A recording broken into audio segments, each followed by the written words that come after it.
Assalamualaikum warahmatullahi wabarakatuh. Waalaikumsalam warahmatullahi wabarakatuh. Waalaikumsalam warahmatullahi wabarakatuh. Waalaikumsalam warahmatullahi wabarakatuh. Kami dari S1 Teknik Informatika TIB 2020 dari kelompok 4 akan menjelaskan tentang shortest path. Disusun oleh pertama Jerian Krismanto, NIM-nya 2005-1204-028. Yang kedua Rudi Ardi Hamzah 2005-1204-036. Ketiga Rizky Fadila Amin 2005-1204-066. Dan saya sendiri Firdaus Bagus Wicaksono 2005-1204-094. Next.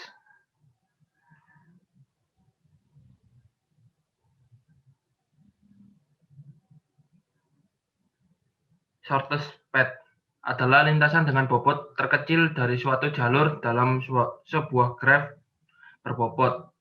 Nah, graf berbobot sendiri itu adalah suatu graf yang setiap sisinya diberi bobot. Next.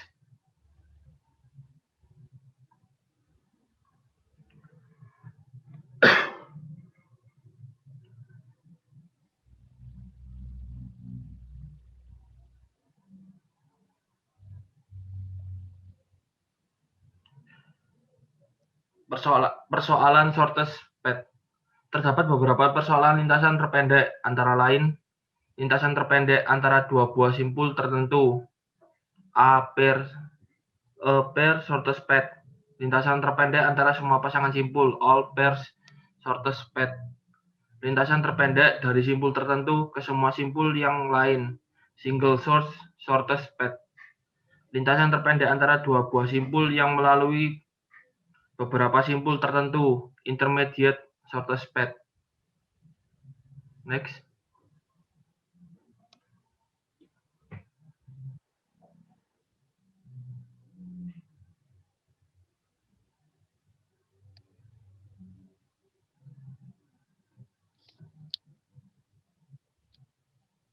Algoritma penyelesaian shortest path.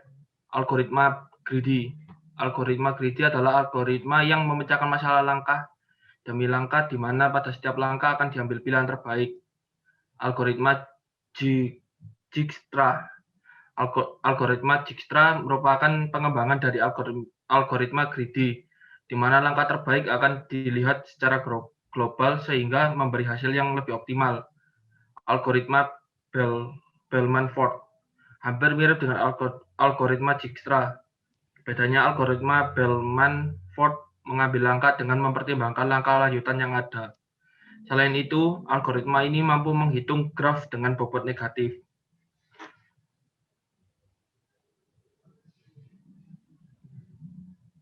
Selanjutnya akan diteruskan oleh teman saya.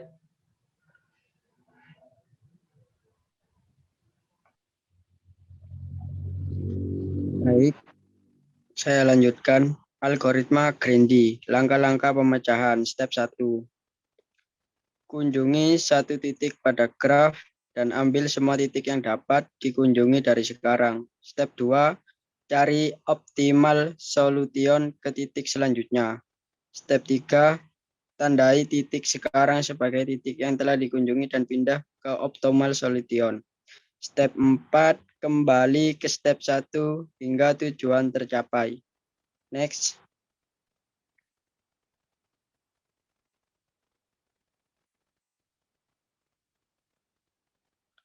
Algoritma Greedy, langkah-langkah pemecahannya.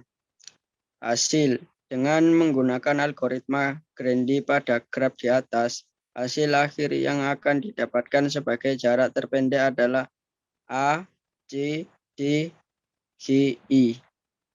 Hasil jarak terpendek yang didapatkan ini tidak tepat dengan jarak terpendek yang sebenarnya, A, B, H, I yang di dalam kurung itu. Dan tabel dan contoh kolom di samping sebagai ABH 21 km, AC DGI 22 km, ACEI 23 km, ACDFHI 25 km. Next.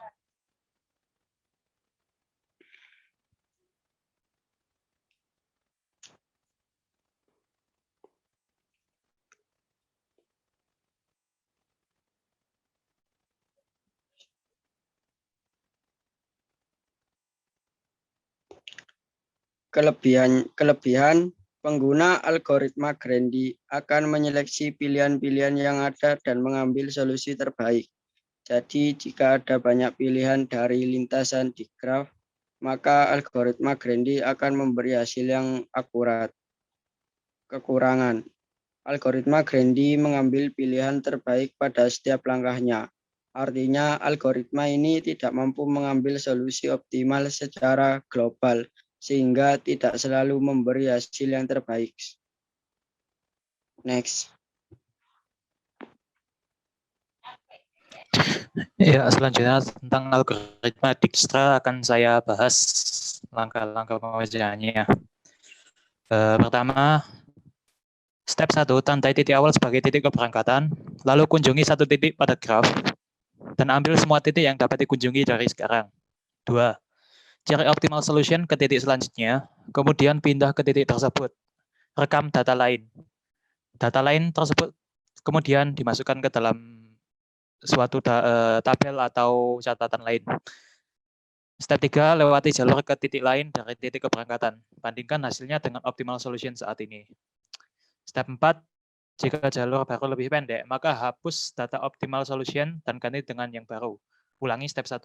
Maksudnya jalur baru lebih pendek ini karena kalau total bobotnya lebih sedikit, ya. Jadi kan kita cari yang minimum. Oke.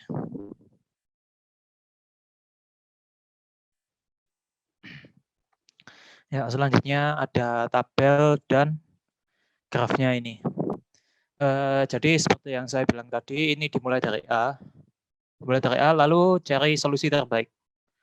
Solusi terbaiknya adalah ke C. Ketika ke C, kita juga harus mempertimbangkan yang B ini. Nah, jadi kita rekam data yang A ke C adalah 4 km. Kita tulis di tabel. Ini tabelnya memang saya sudah penuhi supaya tidak ribet. Nah, kemudian B ini kita juga lihat, karena A ke B ini 6 km, jadi kita tulis saja A ke B 6 km. Tapi sekarang jalur yang kita ambil masih AC. Kemudian setelah AC, nah di C ini memisah jadi 2 jalur ya. Nah, setelah memisah jadi 2 jalur ini kita pilih salah satu. Kita pilih yang paling pendek, yaitu ke D. Nah, ke D ini 6 km, dan ke E 7 km. Kita bandingkan 4 tambah 6 dan 4 tambah 7. 4 tambah 6 sama dengan 10, 4 tambah 7 sama dengan 11. Jadi kita ambil yang paling sedikit, jadi jalur kita sekarang adalah A, C, D. Nah, jadi, oh ya, jangan lupa C ke E tadi direkam datanya juga, ini adalah 7 kilo, kita taruh ke tabel. Jadi tabel ini CE 7 kilo, CD 6 kilo. Kemudian yang D ini, setelah kita D ada bisa menjadi 2 jalur lagi. 2 jalur lagi ini ada F dan G. F 6 kilo, G 5 kilo. Yang lebih kecil adalah ke G. Jadi jalur yang kita ambil adalah jalur G yang panjangnya atau bobotnya 5 km. Jadi 4 tambah 6 tambah 5, itu hasilnya 15, 4 tambah 6 tambah 6 hasilnya 16. Jadi lebih sedikit G. D ke G kita rekam datanya, kita tulis ke tabel, D ke G sama dengan 5 km. D ke F sama dengan 6 km, ini kita tulis juga datanya, D ke F 6 km. Kemudian setelah sampai di G ini kita menuju ke I. I ada 7 km. Nah, 7 km ada satu pilihan saja, kita ambil 7 km. Nah, kemudian setelah sudah selesai semua, kita total bobotnya tadi. 4 plus 6 plus 5 plus 7. Jadi 15 ditambah 7 sama dengan 22. Nah, berhubung ke I ini tadi ada 3 jalur yang menuju ke I, nah maka kita pertimbangkan juga jalur yang sebelumnya. Tadi kan kita rekam dari A ke B ini ada 6 km. Nah, jadi 6 km ini dari B, A ke B 6 km, kita lanjutkan ke H. Karena H ini nanti akan menuju ke I. B ke H sama dengan 8 km, H ke I sama dengan 7 km. Nah, kemudian B ke H dan H ke I, ini kita rekam datanya juga dan masukkan ke tabel. H ke I kita rekam datanya dan masukkan ke tabel. Begitu pula dengan yang C ke E dan E ke I. Kita rekam datanya juga dan kita masukkan ke tabel. Nah, kemudian kita bandingkan dengan rute-rute yang tadi. Karena ini A ke B ke H ke I, setelah dijumlahkan 6 tambah 8 tambah 7 itu hasilnya sama dengan 21 lebih sedikit daripada A, C, D, G, I ini tadi, maka data optimal yang kita punya sekarang yaitu A, C, D, G, I ini kita hapus. Kemudian datanya kita ganti dengan A, B, H, I yang merupakan data optimal baru 6 tambah 8 tambah 7 itu tadi 21 km saja. Nah, ya itu jadi contoh penyelesaian algoritma Dijkstra. Yang kita pakai ini adalah graf yang sederhana ya, jadi terkesan terlalu mudah, terkesan simpel. Jadi sebenarnya Dijkstra itu tidak sesederhana ini. Kalau cabangnya banyak, kita juga harus mempertimbangkan cabang-cabang yang lain. Ya, itu contoh mudahnya saja. Jadi intinya tadi untuk menyelesaikan algoritma Dijkstra ini idealnya menggunakan tabel dan sebuah rekaman data yang bisa kita gunakan untuk menghitung dan menyimpan jalur yang tadi. Ya, saya lanjutkan. Ya, jadi hasilnya tadi dengan menggunakan algoritma Dijkstra pada persoalan shortest path tersebut maka didapat jalur terpendek adalah ABHI. Penggunaan algoritma Dijkstra memang memakan banyak waktu, namun hasil yang didapat akan lebih akurat dan optimal. Ya, jadi tadi semua rute tadi kita hitung. Jadi ABHI itu tadi benar 21 km dan rute yang pertama optimal solution pertama tadi A, C, D, G, I adalah 22 km. Berhubung yang lebih sedikit adalah ABHI, maka A, C, D, G, I ini tadi dihapus dan diganti dengan ABHI. Ya, sekian. Kemudian ada kelebihan dan kekurangan. Kelebihannya penggunaan algoritma Dijkstra menghasilkan solusi yang paling optimal. Algoritma Dijkstra menyempurnakan kekurangan algoritma Grady sehingga mampu melihat solusi secara global. Maksudnya melihat solusi secara global ini tadi algoritma Dijkstra itu memiliki kemampuan untuk melihat mundur ya. Jadi node-node di samping dan di belakangnya itu tadi dilihat dibandingkan bobot-bobotnya, kemudian diambil bobot yang paling kecil, yang minimum. Kekurangannya, algoritma Dijkstra memakan lebih banyak waktu dan perlu ketelitian ekstra untuk mendapatkan hasil yang optimal. Langkah-langkah dalam algoritma ini mengharuskan kita untuk menyimpan rekaman-rekaman data dari jalur lain yang bukan solusi optimal. Nah, jadi algoritma Dijkstra ini tadi, meskipun jalur yang kita catat, yang kita telusuri nanti tidak akan kita pakai, kita tetap harus menulisnya dalam rekaman data sebagai referensi. Apalagi kalau grafnya itu rumit ya, memiliki banyak titik dan memiliki banyak jalur. Ya, sekian. Selanjutnya akan dijelaskan oleh rekan saya. Yuk. Oke. Untuk selanjutnya algoritma Bellman-Ford. Langkah pemecahannya. Step yang pertama, tentukan titik awal dan titik akhirnya. Untuk titik awal, seperti contoh titik A. Dan titik akhir dari persoalan tersebut adalah titik I, seperti contoh. Setelah mengetahui titik awal dan titik akhirnya, maka langkah kedua, telusuri setiap jalur yang ada hingga titik akhir. Kemudian rekam setiap jalur yang ada. Setelah terekam, langkah ketiganya bandingkan semua jalurnya. Setelah dibandingkan, kemudian carilah jalur yang terkecil atau dengan bobot paling kecil. Setelah mengetahui bobot paling kecil, disitulah akhir dari algoritma ini.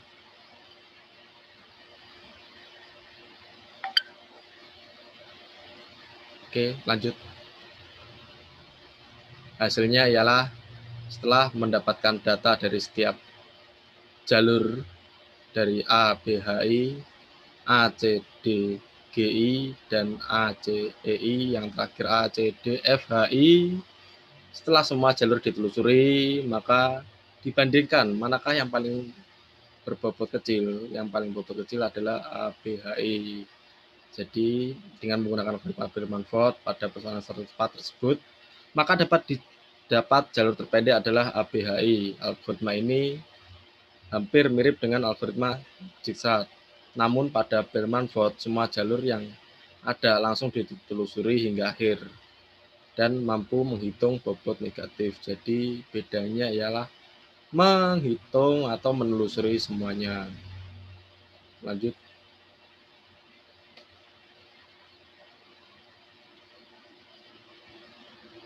Kelebihan dan kekurangan dari Bellman-Ford tersebut tergantung dari persoalan yang ada.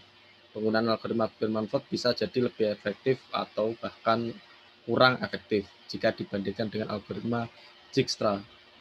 Jika dalam graf berbobot ada suatu jalur dengan bobot negatif, maka gunakan Bellman-Ford.